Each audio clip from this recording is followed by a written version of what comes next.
Friends, मैं आज आपके सामने ज्यामिति का पार्ट 2 लेके आया हूँ। अगर आपने पार्ट 1 नहीं देखा हो तो ज़रूर देखें, डिस्क्रिप्शन में लिंक दी है। ठीक है, उसमें अपन ने कुछ एक बेसिक्स नाम और उनके बारे में जानकारी, रेखा और किस प्रकार की रेखाएं होती हैं और एंगल्स, इनके बारे में जानकारी, कोणों के बारे में जानकारी अपन ने ली, वहाँ पर पूरा डिटेल में बताया गया है। और उसके क्वेश्चन में नेक्स्ट पार्ट में बनाकर बताता हूँ। ठीक है, कुछ एक चीज़ें और देख लेते हैं। ठीक है, तो यहाँ पर मैंने कुछ चीज़ें, एक क्वेश्चंस बनते हैं ज्यामितीय संकेतन, इस तरीके से क्वेश्चंस डायरेक्ट दे देते हैं, तो अपन फटाफट इनको देख लेते हैं। देखिए, अगर आपके पास ए बी और कभी भी ऊपर इस तरीके का निशान दिया हो, देखिए यहाँ पर निशान किस तरीके का है, एक तरफ एरो का निशान है। ठीक है, एक तरफ अगर एरो का निशान होता है तो वो होता है किरण, तो ये किसका निशान है, किरण ए बी का निशान है। क्लियर है। अगर दोनों तरफ एरो का निशान है तो ये है रेखा का या सरल रेखा ए बी का निशान है। क्लियर हो रहा है। नेक्स्ट हमारे पास अगर दोनों तरफ एरो का निशान नहीं है, दोनों तरफ अगर एरो का निशान आपके पास नहीं है तो वो क्या हो जाएगा, रेखाखंड का निशान हो जाएगा, रेखाखंड। क्लियर है। अब देखिए नेक्स्ट, ये जो हमारे पास पूर्ण विराम टाइप अगर आपके पास इस तरीके से चीज़ दी हो और ए बी लिखा हो तो ये रेखाखंड ए बी की लंबाई का चिन्ह है। अगर आपसे, जिसे एग्जाम्पल मैं दे दूँ, आपसे ऐसा करके कोई बोल दे A B equal to 5 centimetre, तो इसका अर्थ है ये रेखाखंड की लंबाई का चिन्ह है। क्लियर है। ठीक है, तो रेखाखंड की लंबाई का चिन्ह है। क्लियर है। ये तो आपको पता ही होगा, कोण का निशान है, कोण ए बी सी। ठीक है, लेकिन कोण ए बी सी दिखा और अगर सामने आपके एम लिख दिया जाए तो इसका मतलब है मेजरमेंट, माप। तो एम है कोण ए बी सी की माप का चिन्ह है, ये एम लगाना जरूरी। क्लियर है। ठीक है, समझ में आ रही बात। नेक्स्ट अपन देखते हैं ए बी समांतर बराबर, ये चिन्ह हमेशा समांतर रेखाओं का होता है और ये चिन्ह तो आप जानते ही बचपन से बराबर का होता है। तो ए बी और सी डी दो रेखाएं हैं जो समांतर भी हैं और बराबर भी हैं, तो इसका अर्थ है रेखाखंड ए बी और सी डी एक दूसरे के समांतर भी हैं और बराबर हैं, और लिखा है इसमें मैंने बराबर है। क्लियर है। ठीक है, तो ये निशान भी आपको समझ में आया, क्लियर हो रहा है। नेक्स्ट हमारे पास देखो, यहाँ पर ए बी के ऊपर अगर इस तरीके से चीज़ लगा दी जाए तो ये है चाप ए बी का निशान। चाप कहाँ बनता है, ध्यान से देखिए। अगर ये हमारे पास वृत्त है, ठीक है, केंद्र है, अगर आपके पास यहाँ ए है यहाँ बी है, तो चाप आपका हो जाएगा ये वाला, ये हो जाएगा चाप आपका। ठीक है, ये भी हो सकता है चाप, यहाँ पर ऐसा कुछ नहीं है। ठीक है, तो जो वहाँ पर जिस तरीके से चिन्ह दिया होगा उस तरीके से आपको बताना पड़ेगा। ठीक है, चाप ए बी का निशान है। क्लियर है। ए बी का, तो ए बी को चाप या परिधि भी बोल सकते हैं। सी का मतलब होता है सर्कल, सी का मतलब होता है सर्कल, ओ का मतलब होता है केंद्र इसका, और आर मतलब त्रिज्या। तो सी है ओ केंद्र वाला वृत्त जिसकी त्रिज्या आर है। ये नोटेशन आपको समझ में आए, जरूरी है, एक बार देखना था इसलिए मैंने आपको बता दिया। क्लियर हुआ। चलिए नेक्स्ट अपन आगे देखते हैं त्रिभुज के बारे में। त्रिभुज के बारे में डिटेल पढ़ने वाले हैं अपन। सर्वप्रथम अपन त्रिभुज के कुछ एक बेसिक्स पढ़ेंगे, क्या क्या बेसिक्स होते हैं। ठीक है, उन बेसिक बातों को बताऊंगा और फिर उनसे रिलेटेड अपन क्वेश्चंस करेंगे। ठीक है, तो आपको पता होना चाहिए कुछ एक बेसिक, जैसे कि ट्रायंगल बहुत सारे प्रकार के होते हैं, लेकिन मैं एक कोई भी ट्रायंगल बनाकर उसके बेसिक इन्फॉर्मेशन के बारे में अपन शुरुआत करते हैं। जैसे हमारे पास एक ट्रायंगल होता है ए बी सी। अब इतना बेसिक बताने की तो कोई आवश्यकता नहीं है कि त्रिभुज नाम से पता चला, त्रि का मतलब होता है तीन, भुज का मतलब होता है भुजाएं जिसकी तीन भुजाएं हो, और इंग्लिश नाम से होता है ट्राई मतलब थ्री, एंगल का मतलब होता है कोण, जिसके तीन कोण और तीन भुजाएं हो वो हमारे पास क्या होता है, त्रिभुज होता है। क्लियर है। ठीक है, पहली बात जो सबसे खास बात है इनके कोण से रिलेटेड। ठीक है, त्रिभुज के तीनों कोणों का योग 180 डिग्री होता है। ये बहुत ही इंपॉर्टेंट बात है। अगर आपका कभी भी त्रिभुज से रिलेटेड अगर क्वेश्चन आता है तो शायद इसका यूज ज़्यादा से ज़्यादा करना पड़ सकता है। ठीक है, त्रिभुज के तीनों कोणों का योग 180 डिग्री होता है। क्लियर है। ठीक है, कोणों से रिलेटेड बात समझ में आई। कोण से रिलेटेड दूसरी बात मैं आपको बता देना चाहता हूँ। ठीक है, ये तीनों कोण हो गए। दूसरी बात ये है कि इसको बोलेंगे अपन बाह्य कोण। तो जो ये बाह्य कोण होता है ये इसके विपरीत अंतः दोनों कोणों के योग के बराबर होता है। अगर जैसे मैंने इसका नाम दे दिया एक्स, ये बाह्य कोण का नाम दे दिया मैंने एक्स, तो एक्स जो है वो इक्वल होता है कोण ए धन कोण सी के, मतलब बी के जो बाह्य कोण है। अब बाह्य कोण में ध्यान दीजिएगा, इस तरीके से बाह्य कोण होता है। आप यूं नहीं सोच सकते ये पूरा बाह्य होता है, नहीं, आपका केवल कोई भी लाइन बढ़ा दीजिए और आपका ये बाह्य कोण होगा। ठीक है, इसके दो तरीके से बाह्य कोण हो सकते हैं। देखिए, अगर इस लाइन को इधर बढ़ा दिया गया होता तो ये बाह्य कोण होता है, लेकिन टेंशन लेने वाली बात नहीं, क्योंकि ये कोण और ये कोण तो बराबर है। क्यों बराबर है? क्योंकि शीर्षाभिमुख कोण अपन ने लास्ट लेक्चर में पढ़े हैं, ठीक है। अगर आपने वो वीडियो नहीं देखा हो तो जरूर देखें। क्लियर हो रहा? बाह्य कोण समझ में आया, और ये बराबर होते हैं। कोणों से रिलेटेड जानकारी क्लियर हो रही है, ठीक है। चलिए अब अपन इसकी भुजाओं से रिलेटेड जानकारी के बारे में चलते हैं। देखिए भुजाओं से रिलेटेड क्या क्या जानकारी, कोई भी हमारे पास त्रिभुज दिया हो, उसकी दो भुजाओं का जो योग है वो हमेशा तीसरी भुजा से बड़ा होता है, भले कितनी भी बड़ी भुजा कर दो। आगे बात समझ में, ये बात अच्छे से याद रखना, किसी भी त्रिभुज की दो भुजाओं का योग जो है वो सदैव बड़ा होता है, सदैव बड़ा होता है तीसरी भुजा से, ठीक है। तीसरी भुजा से, जो भी आप पॉइंट जरूर बना के लिखिएगा, बहुत ज़रूरी पॉइंट है, ठीक है। दो भुजाओं का योग सदैव बड़ा होता है तीसरी भुजा से, ये बात हमेशा याद रख लेना। जैसे आपसे एग्जांपल दे दिया कि इनमें से कौन सी त्रिभुज की भुजाएं हैं, जैसे एग्जांपल दे दिया 6 4 5, 2 4 6, ए ऑप्शन दे दिया, बी ऑप्शन दे दिया 2 4 6, सी ऑप्शन दे दिया 4 4 9, और डी ऑप्शन दे दिया आपके पास 4 4 8, ठीक है। तो अब देखिए दो भुजाओं का योग तीसरी भुजा से सदैव बड़ा होना चाहिए, ठीक है। अब देखिए यहाँ पर अगर जोड़ा जाए डी वाले ऑप्शन में, तो देखिए यहाँ पर लिखा है 4 4 8, इन दोनों को योग अगर करूँगा तो 8 बराबर 8 आ रहा है, यहाँ तो बड़ा था ही नहीं, ये तो त्रिभुज हो नहीं सकता। यहाँ पर भी देखिए इन दोनों को जोड़ा तो 4 दिन 4 8 आ रहा है, जो 9 से छोटा है, तो ये भी त्रिभुज हो नहीं सकता। और इसमें 4 और 2 6 बराबर 6 आ रहा है, तो ये भी त्रिभुज हो नहीं सकता। केवल ये त्रिभुज की भुजाएं पॉसिबल हो सकती है, क्योंकि यहाँ पर कोई भी दो भुजाओं का योग करिए तीसरी भुजा से हमेशा बड़ा होगा। क्लियर है? तो ये वाली बात हमेशा याद रखिएगा। कभी कभी प्रश्न ऐसे आ सकता है कि निम्न में से कौन त्रिभुज बन रहा है या नहीं बन रहा है। क्लियर हो रहा है? तो त्रिभुज की दो भुजाओं का योग सदैव तीसरी भुजा से बड़ा होता है।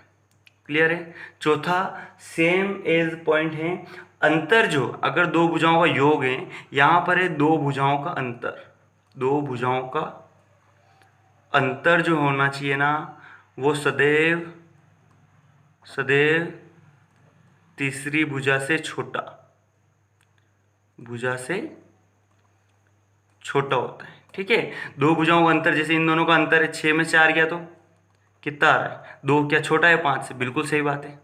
तो दो भुजाओं का अंतर सदैव तीसरी, देखिए यहाँ पर नहीं है, 6 में से 4 गया तो 2 2 के बराबर आ रहा है, 9 में से 4 गया 5 4 से बड़ा आ रहा है, तो समझ में आ रही बात ना, ठीक है। तो अंतर सदैव छोटा होना चाहिए दो भुजाओं से, और योग सदैव बड़ा होना चाहिए तीसरी भुजा से। क्लियर हो रहा है?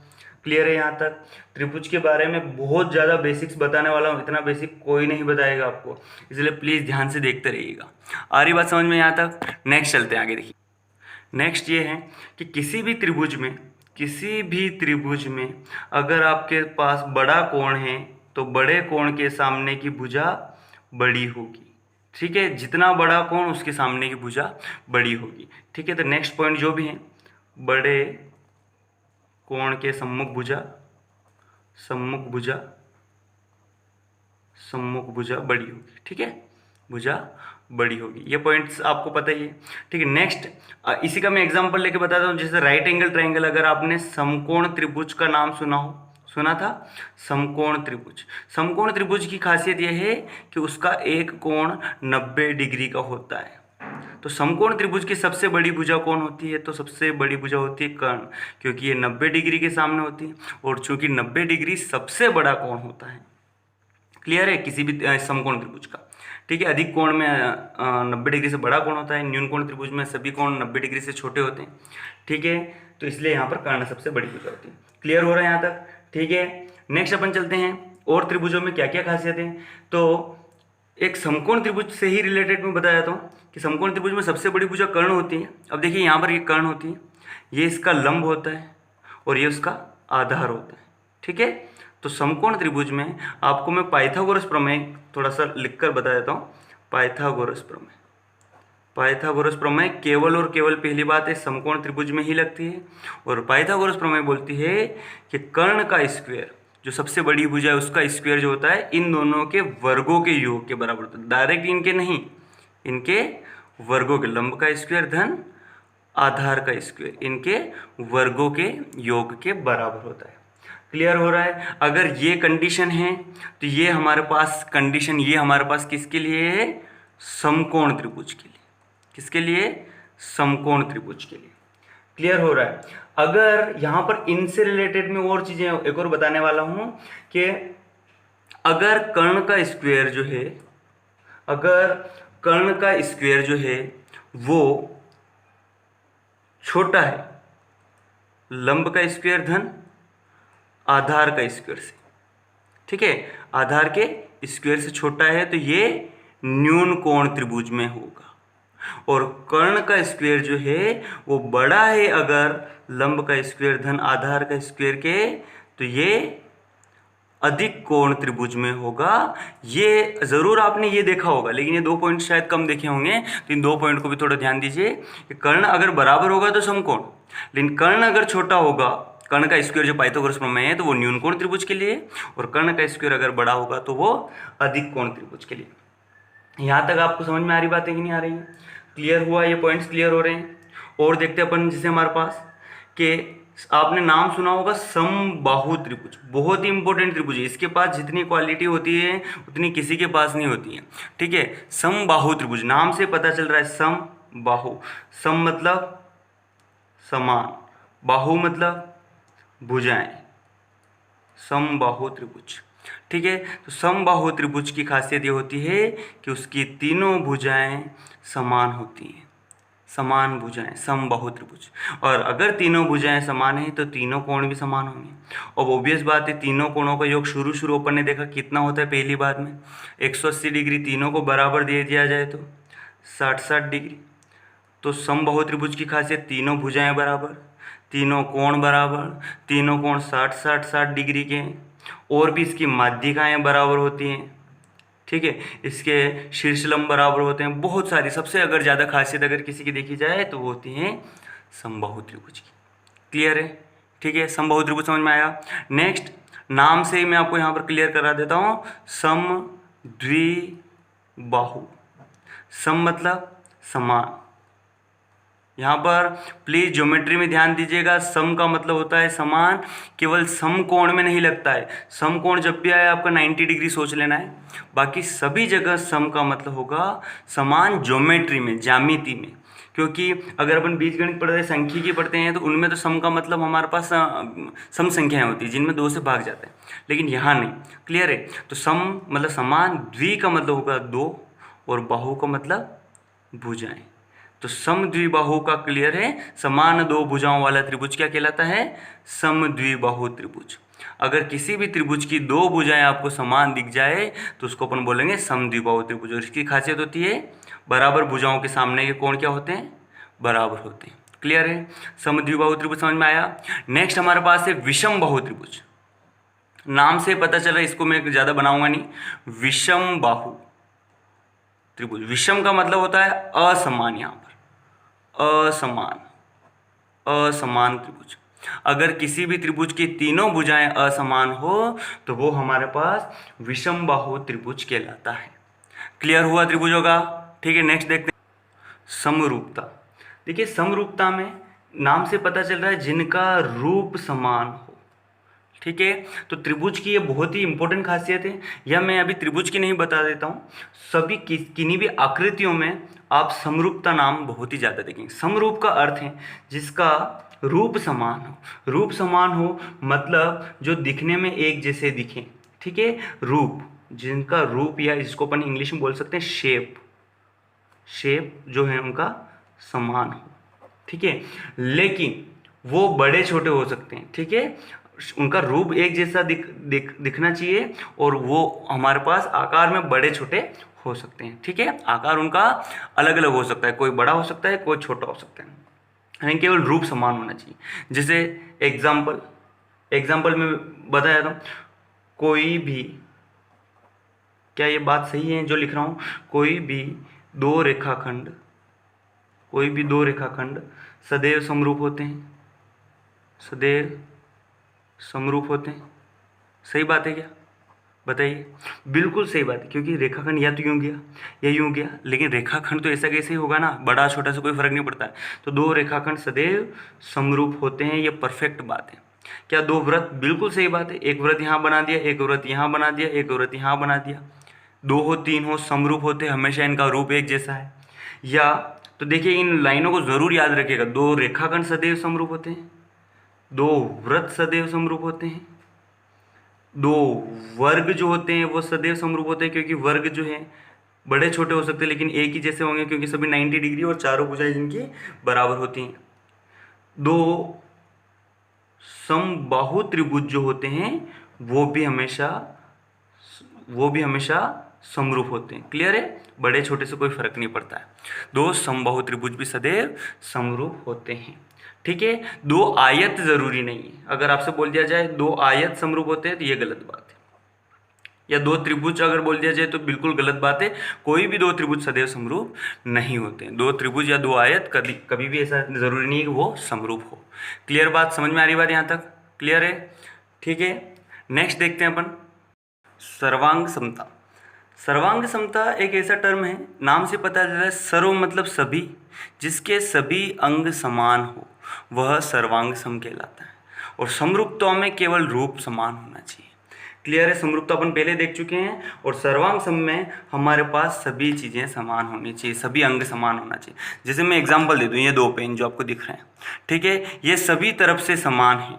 अगर इनकी कोई भी साइज़ देख ली जाए, मोटाई देख ली जाए, या ग्रिप देख ली जाए, रिफिल देख ली जाए, हर एक तरीके से ये पूरे क्या है, सर्वांग है, सर्वांग सम। क्लियर हो रहा है, ठीक है। तो ये हमारे पास हो जाएंगे सर्वांग सम। क्लियर है, तो सर्वांग सम में हमको पूरी तरीके से सभी समान होना चाहिए, जिसका रूप भी समान हो, और आकार भी समान हो। ठीक है, और यहाँ पर केवल रूप समान हो। तो इस बात से ये चीज़ क्लियर हो रही है कि अगर कोई चीज़ आपने सर्वांग सम सिद्ध कर दी तो वो ऑब्वियस में समरूप तो हो ही जाएगी। मतलब यहाँ पर आप चाहो तो एक पॉइंट लिख सकते हैं। क्या पॉइंट लिख सकते हैं? पॉइंट ये है कि प्रत्येक सर्वांग सम आकृति क्या होती? समरूप होती। ठीक है, ये पॉइंट आप चाहो तो लिख सकते हैं। ठीक है, प्रत्येक सर्वांग सम आकृति समरूप होती, पर इसका विलोम सत्य नहीं है। प्रत्येक समरूप आकृति सर्वांग सम होती है नहीं, क्योंकि एक छोटा वृत्त हो गया, एक बड़ा वृत्त हो गया। सर्वांग सम के लिए मैं और इनके लिए थोड़ा सा बता देता हूँ, थोड़ा सा और। सर्वांग सम में आपको ध्यान रखना है कि अगर एक दूसरे को पूरी तरीके से ढक ले। अगर मैंने 2 पेज बनाए हैं, ध्यान से देखिएगा, 2 पेज अगर बनाए मैंने, अगर ये सेम तरीके से मेरे पास 2 पेज हैं और अगर वे एक दूसरे को ढक लेते हैं, ठीक, ये इसके ऊपर रखूँगा तो भी ढक लेगा, ये इसके ऊपर रखूँगा तो भी ढक लेगा। ठीक है, तो ये दोनों क्या हो जाएंगे? सर्वांग सम।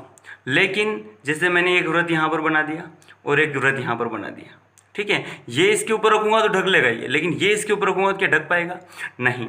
तो सर्वांग सम आकृतियों में अगर वे दोनों आकृतियाँ एक दूसरे को पूरी तरीके से ढक ले तो वो सर्वांग सम कहलाती है। बाकी अन्यथा समरूप हो सकती है अगर उनका रूप समान हो। क्लियर है, ठीक है। इनका उपयोग त्रिभुजों में भी है। ठीक है, अगर 2 त्रिभुज समरूप हैं तो उनके सभी कोण बराबर हैं। अगर आपको समरूप त्रिभुज दे दिया तो समरूप के लिए 2 खासियत होती हैं, ध्यान दीजिएगा। अगर आपके पास समरूप त्रिभुज दे दिए हैं, समरूपता की खासियत मैं बता देता हूँ समरूप होने के बाद। तो अगर 2 त्रिभुज समरूप है मतलब उनके जो है ना संगत कोण समान है। त्रिभुज उनके, ये सभी क्वेश्चन में उपयोग होगा तो मैं बता दूंगा, उनके संगत कोण समान, उनके संगत कोण समान। और दूसरा, उनकी संगत भुजाएं समान अनुपात में, संगत भुजाएं समान अनुपात में होती। ठीक है, संगत भुजाएं समान अनुपात में होती हैं। ये समरूपता की खासियत होती है। क्लियर हुआ? अभी भी बहुत सारी चीज़ें हैं त्रिभुज के बारे में जो आपको जाननी है। ठीक है, नेक्स्ट वीडियो में मैं क्वेश्चन लेकर आऊँगा जो पिछले वाले वीडियो और इस वीडियो दोनों से मिलकर बने होंगे। ठीक है, तो अपन उनको हल करेंगे। देखते हैं कैसा लगा, कमेंट बॉक्स में ज़रूर बताएं। Okay, thank you.